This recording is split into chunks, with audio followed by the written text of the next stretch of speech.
एक ऐसा वक्त जब हवाओं में सिर्फ धूल नहीं बल्कि मौत की गंध उड़ती थी।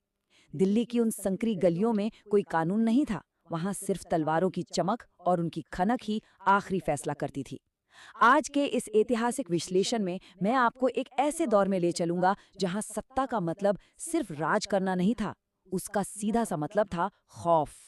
उस क्रूर समय में अगर कोई शासक जरा सा भी कमजोर पड़ जाता तो उसकी लाश गद्दी तक पहुंचने से पहले ही मिट्टी में मिला दी जाती थी। हर तरफ साजिशें और हर मुस्कान के पीछे एक भयानक विश्वासघात। इसी खतरनाक माहौल में एक ऐसे शख्स का उदय हुआ जिसने सत्ता के मायने ही हमेशा के लिए बदल दिए। चलिए इस खौफनाक और रणनीतिक दिमाग के सफर की शुरुआत करते हैं। सत्ता लेने के लिए दया नहीं, चालाकी चाहिए। सुनकर रोंगटे खड़े हो जाते हैं ना? लेकिन सच मानिए, ये कोई आम बात नहीं थी। ये उस डार्क फिलॉसफी का निचोड़ था जिसने अली गुरशास्प नाम के एक साधारण से लड़के को हिंदुस्तान का सबसे खौफनाक सुल्तान बना दिया, अलाउद्दीन खिलजी। बचपन में जब बाकी बच्चे खेल कूद में लगे होते थे, ये लड़का लोगों को बड़ी खामोशी से पढ़ता था। वो बहुत कम उम्र में ही ये कड़वा सच समझ चुका था कि दुनिया सिर्फ और सिर्फ ताकतवर लोगों के सामने झुकती है। तो सबसे पहले बात करते हैं सत्ता और खौफ के इस दौर की और अलाउद्दीन के शुरुआती जीवन की। अब देखिए, पिता के जल्दी गुजर जाने की वजह से अलाउद्दीन को कोई बहुत अच्छी शिक्षा या प्यार तो नहीं मिला। उसने ज्यादा किताबें नहीं पढ़ी थी, लेकिन उसके पास एक ऐसा शातिर और तेज दिमाग था जो इंसानी फितरत, उनके लालच और डर को बखूबी समझता था। उस वक्त दिल्ली सल्तनत की गद्दी पर अलाउद्दीन के चाचा सुल्तान जलालुद्दीन खिलजी बैठे थे। वो बहुत ही नर्म स्वभाव के थे, लोगों को आसानी से माफ कर देते थे। लेकिन अलाउद्दीन के नजरिए से ये दया कोई अच्छाई नहीं थी, बल्कि एक जानलेवा कमजोरी थी। वो समझ चुका था कि ऐसी नरमी से गद्दी नहीं बचाई जा सकती। उसने बड़ी चालाकी से अपने चाचा का भरोसा जीता, इतना कि जलालुद्दीन ने अपनी बेटी की शादी भी उससे कर दी। लेकिन अंदर ही अंदर अलाउद्दीन के दिमाग में दिल्ली की गद्दी पर कब्जे का पूरा नक्शा तैयार हो रहा था।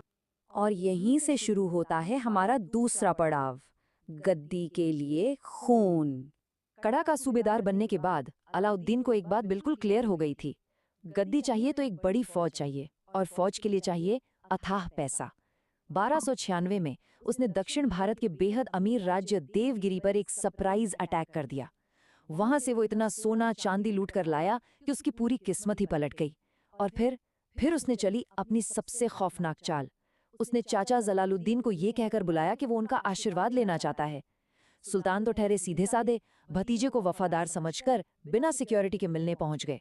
और मुलाकात के ठीक बीच में सम्मान दिखाने का नाटक करते हुए अलाउद्दीन के सैनिकों ने सुल्तान का कत्ल कर दिया। जमीन पर फैले उसी खून के साथ अलाउद्दीन के अंदर के असली शासक ने जन्म लिया। दिल्ली अब पूरी तरह उसकी थी। गद्दी पर बैठते ही अलाउद्दीन ने अपना एजेंडा साफ कर दिया। रूल बाय फियर, यानी खौफ का राज। जो भी विरोध में खड़ा हुआ उसका सिर कलम कर दिया गया। अमीरों की संपत्ति छीन ली गई। यहाँ तक कि उसने दावतों और शराब पर भी पूरी तरह पाबंदी लगा दी, क्योंकि उसका मानना था कि लोग नशे में ही साजिशें रचते हैं। उसने जासूसों का एक ऐसा खतरनाक जाल बिछाया कि लोग हवा में फुसफुसाने से भी कांपने लगे थे। बिल्कुल एब्सोल्यूट खौफ। लेकिन बात सिर्फ क्रूरता की नहीं है। आइए इसके तीसरे पहलू पर चलते हैं, जो है डर और उसका बाजार नियंत्रण। अगर आपको लगता है कि वो सिर्फ एक क्रूर हत्यारा था, तो आप गलत हैं। उसकी असली बौद्धिक क्षमता तब सामने आई जब सल्तनत पर मंगोलों के आक्रमण का खतरा मंडराने लगा। मंगोलों जैसी खूंखार फौज को रोकने के लिए एक बहुत विशाल सेना चाहिए थी, लेकिन सुल्तान का खजाना सीमित था। ऐसे में उसने एक जीनियस प्लान बनाया। उसने सीधे बाजार को अपने कंट्रोल में ले लिया और हर चीज की कीमतें फिक्स कर दी। मकसद साफ था, सैनिकों को बेहद सस्ते में राशन और सामान मिले, ताकि कम वेतन देकर भी एक बड़ी सेना को मेंटेन किया जा सके। सोचिए, अनाज हो, घोड़े हो या कपड़े, हर चीज की कीमत सुल्तान खुद तय करता था। व्यापारियों के बीच ऐसा खौफ था कि अगर किसी ने तय कीमत से एक सिक्का भी ज्यादा लिया तो उसे रूह कंपा देने वाली सजा मिलती थी। लेकिन जानते हैं इसका नतीजा क्या हुआ? आम जनता को बहुत सस्ता सामान मिलने लगा। व्यापारी भले ही खौफ के साए में जी रहे थे, लेकिन आम नागरिक खुश थे। और जब नागरिक खुश हों तो राज्य के अंदर विद्रोह नहीं होता। है ना कमाल का मास्टर स्ट्रोक? दिल्ली और बाजार को पूरी तरह मुट्ठी में करने के बाद अब बारी थी युद्ध और साम्राज्य विस्तार की। फौज अब अनुशासित भी थी और विशाल भी। सुल्तान ने भारत के अलग अलग हिस्सों में युद्ध छेड़ दिए, जिनमें सबसे खौफनाक था चित्तौड़गढ़ का युद्ध। महीनों तक एक भयंकर घेराबंदी चली। राजपूतों ने अपनी आखिरी सांस तक बहुत बहादुरी से किले की रक्षा की।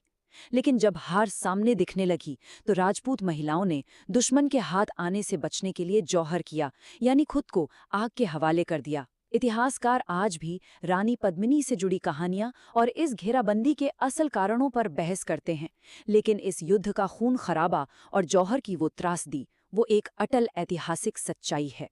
उत्तर भारत में अपना खौफ कायम करने के बाद अलाउद्दीन की भूख और बढ़ गई। उसने अपने सबसे खास और उतने ही खतरनाक सेनापति मलिक काफूर को दक्षिण की तरफ भेज दिया। फिर तो जैसे जीत का सिलसिला ही चल पड़ा।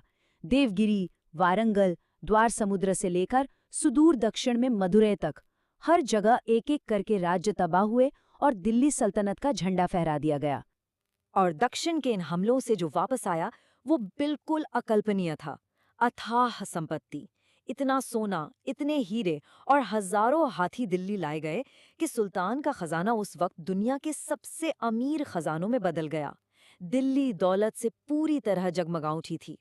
लेकिन कहते हैं ना, सत्ता और दौलत अपने साथ एक गहरा मानसिक अंधकार भी लाती है। आइए देखते हैं इसका अंत और इसकी खौफनाक विरासत। जैसे जैसे सुल्तान की ताकत और दौलत पीक पर पहुंची, उसकी कहानी में एक ट्रैजिक मोड़ आया। जिस डर से उसने दुनिया पर राज किया था, अब वही डर उसके अपने दिमाग में बैठ गया था। जिस तरह मैंने गद्दी छीनी, कोई और भी मुझसे छीन सकता है। ये सोच अब एक भयंकर मनोवैज्ञानिक बीमारी पैरानोया में बदल चुकी थी। वो अब किसी पर भरोसा नहीं करता था, अपने सगे बेटों पर भी नहीं। उसे हर परछाई में एक हत्यारा दिखता था, जबकि उसका अपना सेनापति मलिक काफूर दिन ब दिन और खतरनाक होता जा रहा था। उसकी जिंदगी के आखिरी दिन सच में बहुत दयनीय थे। जिस शख्स के नाम से पूरा हिंदुस्तान कांपता था,